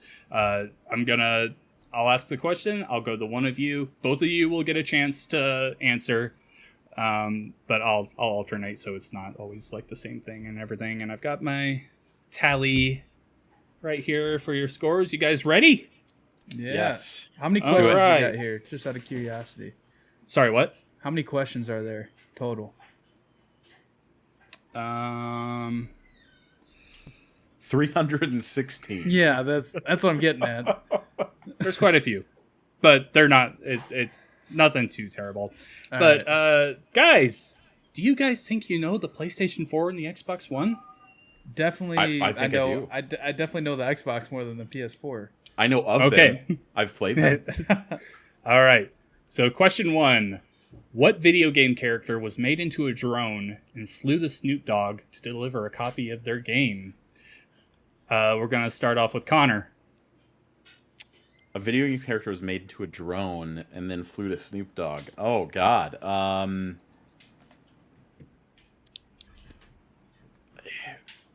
I faintly remember whatever this is, but I don't remember the specifics behind it. So I'm going to pass that one. I don't know. Okay. Joel? I have no idea. Man, not a good start. Spyro the Dragon. When the Spyro Reignited trilogy came out, they made a Spyro the Dragon drone, flew with the Snoop Dogg, and he's there. He's like, hey, there he is. Blow some fire for me, nephew. And they put a flamethrower on it. I don't know if that's even legal, but they did it, and it's amazing. That's ridiculous. Sweet. Yeah, definitely look up the video for it. Okay, this question, the second. This game's big marketing push on this next-gen title at the time it was next gen, was its Tress effects. Joel, Tress let's go effects? with you. Go ahead. I will. I'm gonna look up the real name for it here real quick because I don't know what the fuck you're talking about, man. I will give you both a hint here.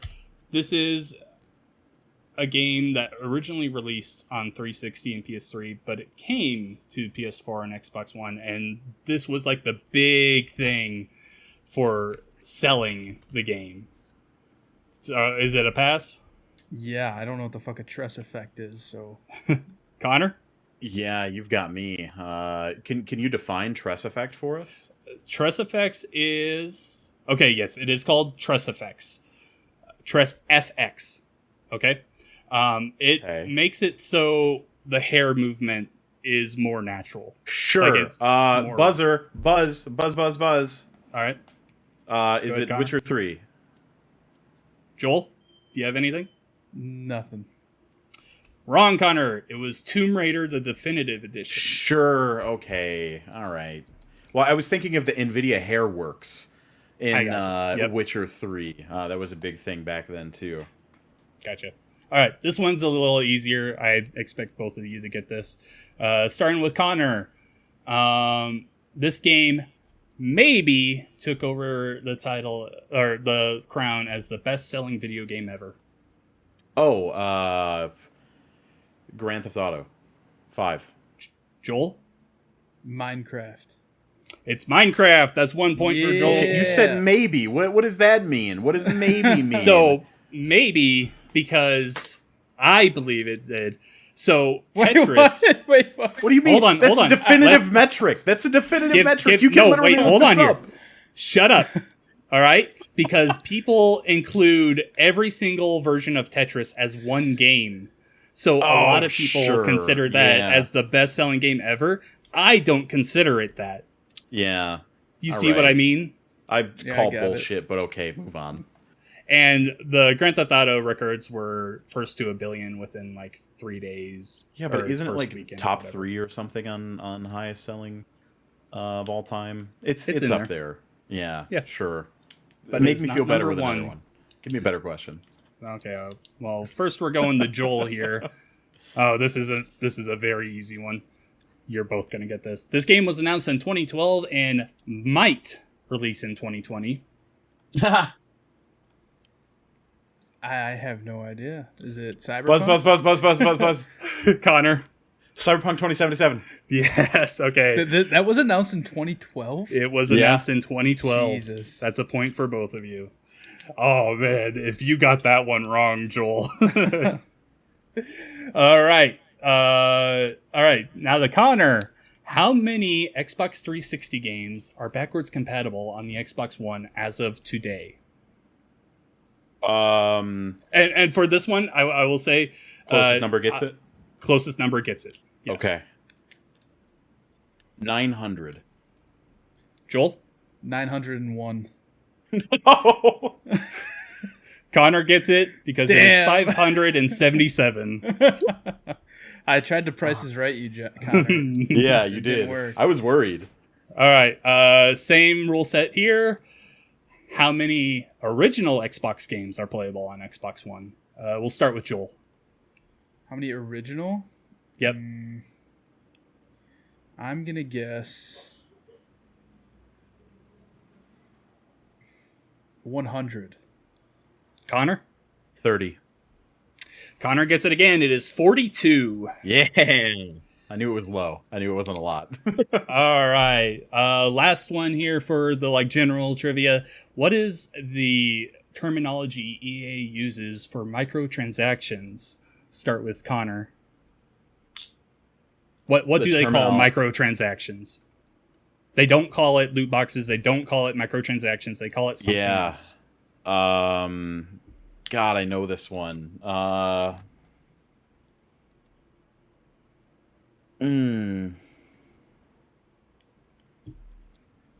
It's escaping me. Joel, take it. I don't know. Honestly, I know what it is. Purchase or something like that. Is that a give up on both? Yeah. They call it surprise mechanics. Oh, Fuck yes. that. I forgot that story. I totally forgot about that. Oh, my God. Okay. All right. So next round, I am going to name a video game character. You need to tell me what video game they are in. All except for one of these, and I'll mention which one it is. All except for one of these are in one video game. Okay. Okay. Starting. Okay. Who took that last? It's Joel's turn, right? Yeah. Okay. Yeah. Starting with Joel. Atreus. God of War. Connor. God of War.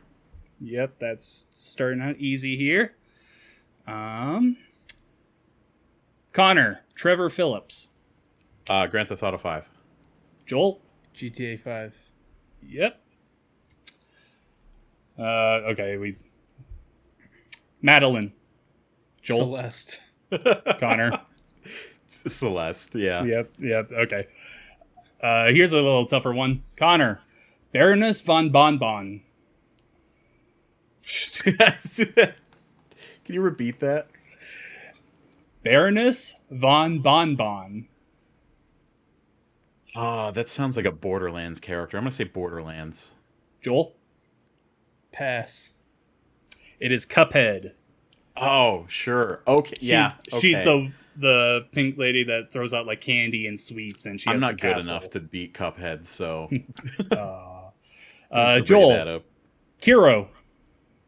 Kiro? Is that Assassin's Creed Origins? Connor.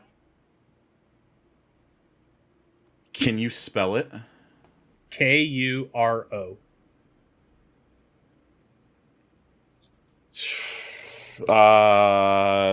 Yeah, I'll just take Joel's guess. Assassin's Creed Origins. I got nothing. It's Ori in the Blind Forest. It's the giant owl, the antagonist of the game. Joel, Die Hard Man. It's Connor's turn. Oh, sorry, Connor, Die Hard Man. Sure, Death Stranding. It's Joel? Death Stranding. Yep. Joel, Gabriel Reyes. Gabriel Reyes. Oh, that's Telltale's The Walking Dead, Electric Boogaloo. I don't know. The newest one. Connor. New Frontier. There you go. Yeah, Walking Dead New Frontier, right?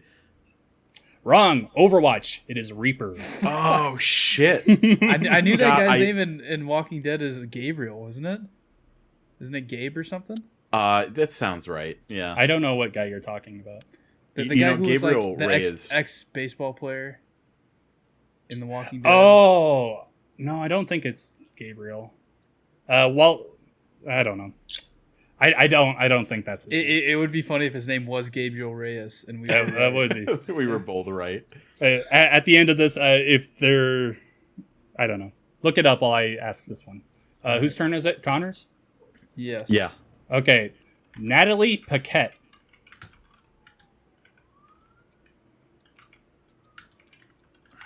Life is Strange. Joel? What was the name? Sorry. Natalie Paquette.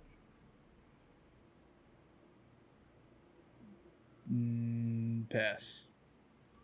It is Watson from Apex. Okay. All right. You're really hitting us here. That's I get her it. real name. Okay. Going back to that Walking Dead, his name's Javier, not Gabriel. Okay, yeah. I didn't think it was Gabriel. Okay, this is the one that is in 2 games. Starting off with Joel here. Samuel Hayden. Fuck. I'm trying to think. Is that a Metal Gear Solid game? Metal Gear Solid 5? Is that your final? Yeah, that's Yes? my guess. Okay, Sure. Connor? Samuel Hayden. Yep.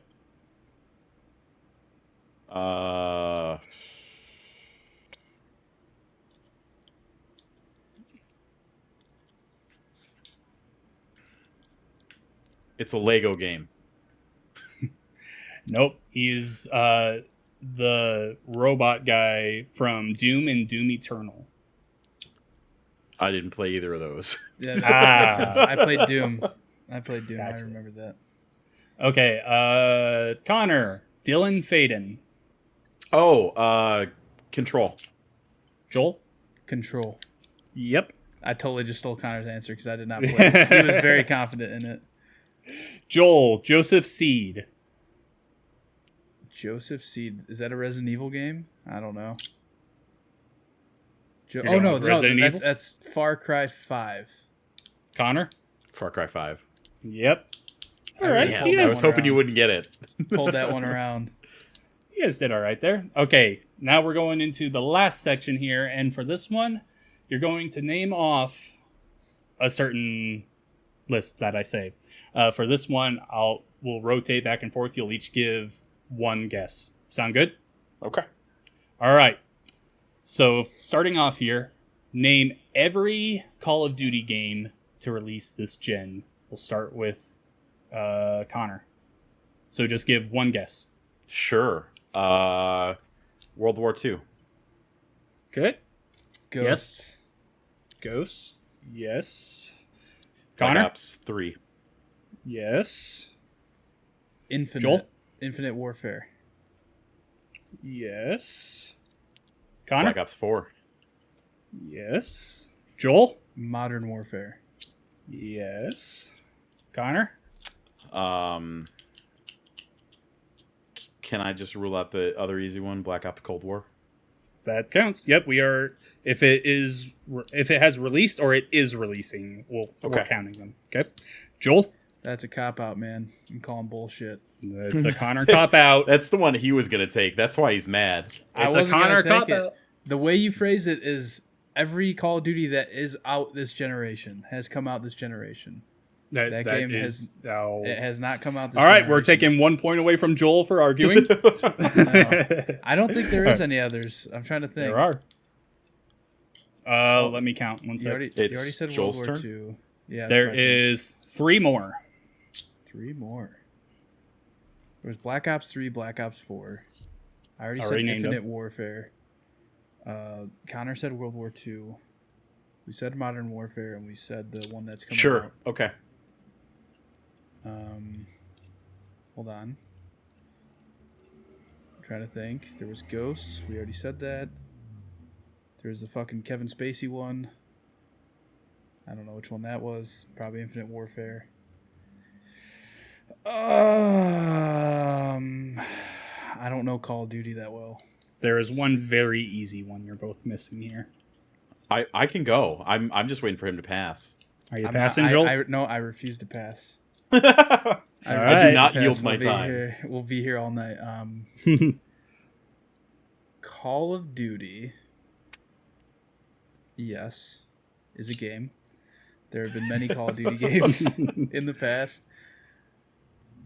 Fuck, why am I drawing such a blank? Here, there's a few more, so you can let me take one, and then it can go back to you. No, because then you're going to be up 2. Is there a timer? An obvious one. I am gonna impose a little timer here, Joel. I need something. So we already said Modern Warfare. Does that count Warzone? It does not. Warzone is your point, Joel. Okay. Connor. Advanced Warfare. Yes. All right, Joel. What's the last one? Dude, you really think I'm gonna fucking know this right now? Oh, I've got it. I've got it. Pass. No, give me a second. If I start naming them in order, can you tell me, like, buzz me? You know what I mean? No. In No. order of release date? You're not going to get it. It would be a long time. COD Mobile. Call of Duty Mobile. Released on Xbox One and PS4? Damn, I don't No, know. Joel. Connor. Modern Warfare Remastered. That's not it. Modern Warfare 2 Remastered. I'll take that one. Those are 2 of them. Yeah, John even forgot about those, apparently. Yeah. So what I put down here was Modern Warfare 2 Remastered because that had its own release.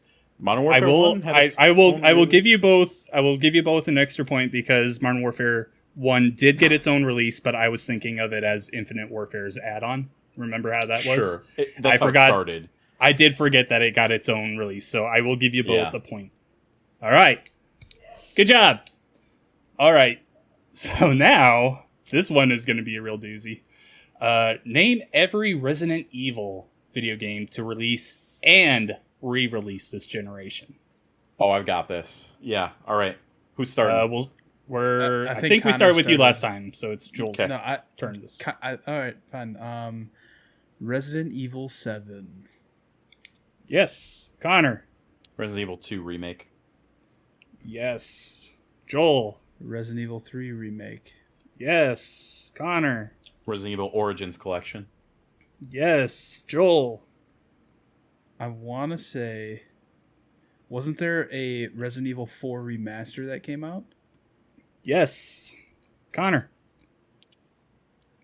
Resident Evil Revelations 2. Yes, Joel. Resident Evil Revelations remake, remaster, something like that. I'm not going to count that one. Why? Connor. Wait, what? Why aren't we counting it? Resident Evil Revelations. There you go. It was not. not a remaster. I thought it was. I thought it was like the first one. Yeah. I thought it was like a 3DS game back in the day or something. No, it was just a port. I'm not counting that because you said remaster. Wait, Joel. so it was it's just a port? Yeah, it was just a port. Oh, that's so fucking lame. Resident Evil. I don't know Resident Evil games. There are two more that I have on here. Resident Evil 0 came out, I remember, on the Xbox One. That was a part of Origins. Oh, that was a part of it? So I'm assuming 1 was a part of that too? Origins was 1, I think, right? Yes. Yeah. Yeah. Then I give up. I'll give the point to Connor. Okay. It's Resident Evil 5. And one more? Joel? I have no idea. Connor? Resident Evil 6. Wow. Just giving it away. All right. Just pick the next number. All right. Now, okay, this time we're starting with Connor. Name every Assassin's Creed video game to release on Xbox One and PS4. All right. Okay. All right. Black Flag. Yes, Joel. That's not the official name of the game. So I want Assassin's Creed 4 Black Flag. There you go. Assassin's Creed Origins. All right, Connor. Assassin's Creed Odyssey. Joel. Assassin's Creed 3 Remastered. Connor. It's a good pick. So the question is going to be whether or not you split this one, but I'll avoid it for now. Assassin's Creed Unity. Why would I split that? We'll talk. Assassin's Creed not Unity. Yeah. Oh, okay. I know what you're talking about then. Yeah. Go ahead, Joel. Assassin's Creed Brotherhood. That's last gen. Yeah, but it came out on Xbox One. It did not get a singular release on next gen. Hold on, but you're counting the goddamn resolution, whatever Resident Evil bullshit? You'll see why when that comes up. Connor, your turn. No, hold on. No, I'm calling bullshit. Oh, he's mad. It's backwards compatible, but... Yeah, Brotherhood never got a release on current gen. He has Revelations, but yeah, Brotherhood and Revelations didn't get a re-release per se. They didn't get singular re-releases. I'm gonna say that. Sure. Okay, Ezio Collection. There you go. There you go, Joel. I got that for you. So that was what Brotherhood was in? Yeah. Yeah, Brotherhood and Revelations and Assassin's Creed 2 were in the Ezio Collection. They didn't get their own release. Okay, I'll say Assassin's Creed, the fucking China one. The fucking China one? Okay, yeah. Okay. Assassin's Creed, the fucking Russia one. Yep. Joel? Assassin's Creed, the fucking Tokyo one? Wasn't there a Tokyo one? No? No, there was not. Connor? Assassin's Creed, the fucking Indian one. Okay. That's the last one of the Chronicles trilogy. Yeah, I had to think. I had to think of it. Yeah. That one I forgot to put in. Now I got to think about forgot. what. Oh, I know what we missed. Okay. Joel. Assassin's Creed the movie.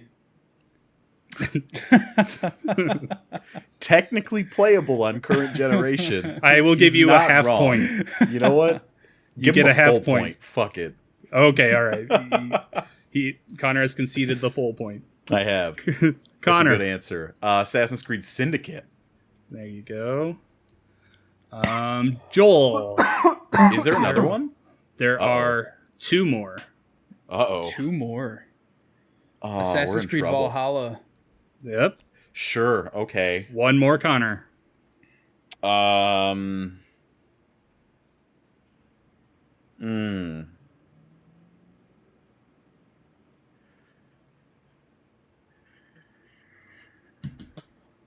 Oh gosh. Okay.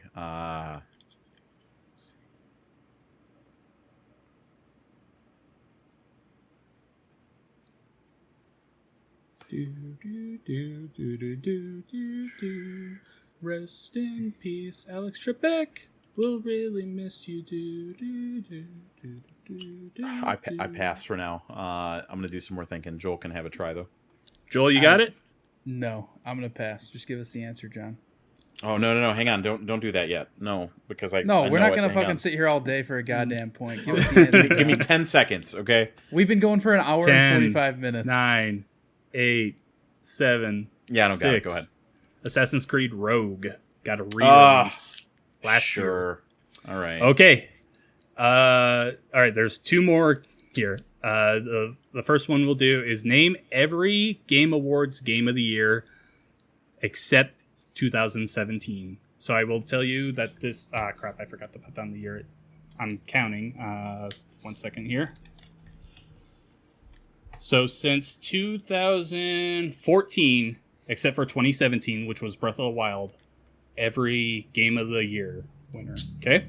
Was on Xbox One or PS4. Okay. Yeah. I think it's Joel's turn? Yeah. Connor's turn? Sure. Okay, Joel. Give it to Joel. Go ahead. Overwatch. Yep, that was 2016. Connor. Witcher. That was 2015. Joel. God of War. That was 2018. Connor. Control. No. Right. Untitled okay. Goose Game. No. Fuck. Connor. God, what was the other big game? What? Sekiro. Shadows Die Twice. Sekiro Shadows Die Twice won in 2019. Control was in the running. Untitled Goose Game won the was Best it BAFTA? Indie? Yeah, BAFTA. Yeah, award, it was the BAFTA. BAFTA one, Game of the Year. Yeah. All right, Joel. There is What years are we missing? one more from 2014. Fuck, 2014. Yeah, I know. I've been the same boat. That's so long ago, man.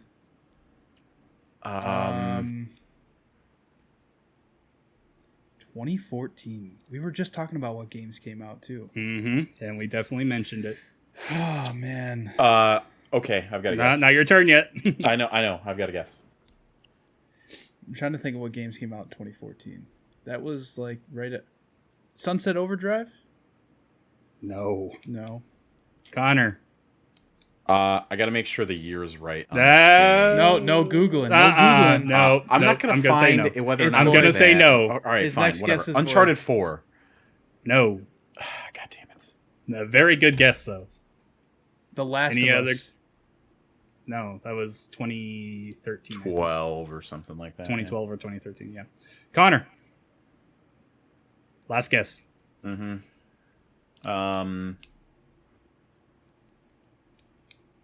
You have 5 seconds. I don't have it. I don't got it. All right, says the Dragon guy who Age literally took forever. Inquisition. Really? Oh God. Yes. Okay.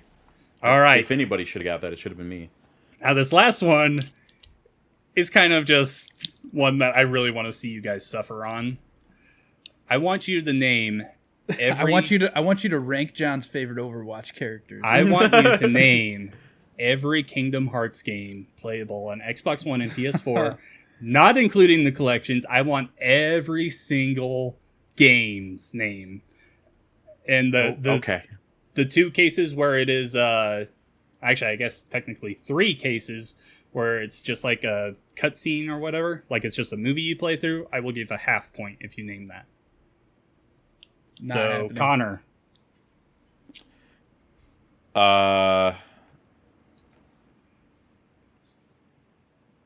You said no collections? Yeah, Just not individuals? the games in the collection, the individual games. Oh, sure, 1.5. No, that's a collection. You said games it's in my the turn. collection. 1.5 is the game. It's one Kingdom Hearts remastered. 1.5 is the collection. Kingdom Hearts 1. 1.5, 2.5 is 1 and 2 Kingdom Hearts 1. remastered. 1.5. I can't tell you it because they would be giving them away. What'd you say, Joel? Kingdom Hearts 1. I'll give you it because it's technically called Kingdom Hearts Final Mix, but I will count it because it's Kingdom Hearts 1. Connor. Rigged. Birth by Sleep. Yes. Joel. Kingdom Hearts 2. Yep. Also, again, Kingdom Hearts 2 Final Mix, but I'm counting it. Connor. Kingdom Hearts 3. Yep. Joel. Kingdom Hearts Unchained Memory. Or something like that. It's Unchained something, isn't it? I don't know whether I should count that or not. You didn't count my 1.5, which is literally the That fucking is name of not the game. one game. That is 3 games. I'll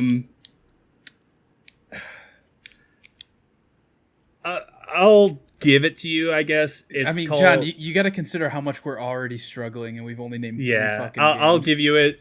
It's Chain of Memories or Chain of Rechain of Memories. Not Unchained, but yeah, I'll give you it. Connor. So you don't want the collections, you just want individual games. The individual games, yes. I think I'm already tapped out of games, if I'm being Yeah, I'm honest. pretty close. Give me a second to stretch my mind.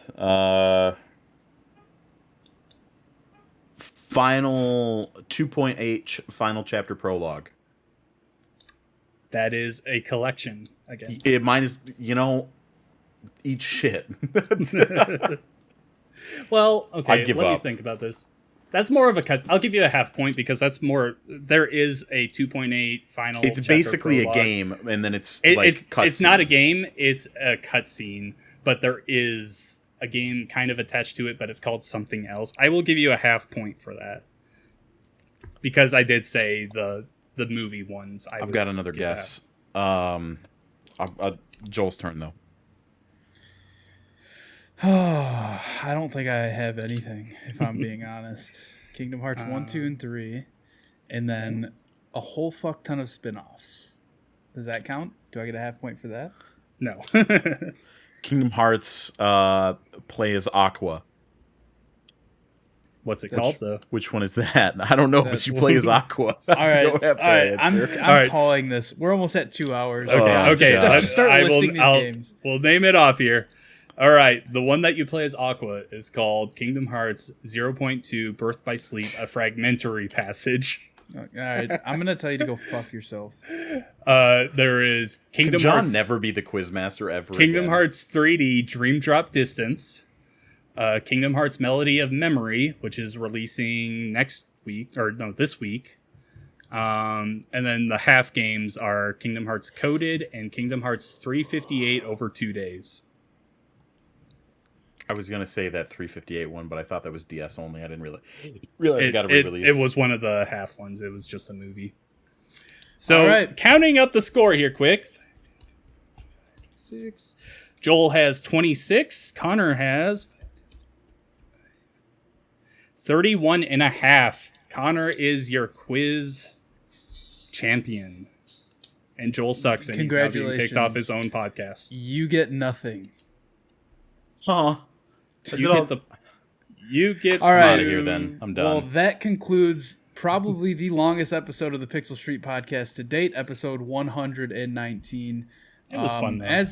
It was fun. As always, stay tuned to @Pixel Street on Twitter. You'll see us posting stuff all week long. This is kind of the kickoff of our next gen week. We spent this episode kind of reflecting the previous generation that we have. Connor's got a shit ton of statues in Connor's room there. But yeah, stay tuned for unboxings. Let's Play videos coming out this week of us just kind of giving impressions of the next-gen consoles as we're playing them. I think the plan is to have some unboxings Tuesday, Thursday, maybe even Friday, and then have a video up Wednesday of us talking about our initial thoughts on the Series X. So definitely stay tuned there. As always, follow me on Twitter at Campo63, twitch.tv/Campo63. John, where are you at on them interwebs? On Twitter, I am at Revic Shadows, and you can find my writing on GamePer.com. And Connor, what about you? The good people can find me on Twitch and Twitter. I can't speak today. At The Real Birch. That's Birch like the tree without the I, so BRCH. Yeah, come join our Discord, hang out with us. We'd like to hear your thoughts on the final gen, our final games of this gen, as we transition. The final generation. It's it. This is the last one. No more generations. Yeah. We will be right back here later this week for episode 120 of the Pickle Street Podcast, where we'll probably have a lot to say about the Xbox Series X and the PS5. But yeah, as always, we will be here next week. Bye!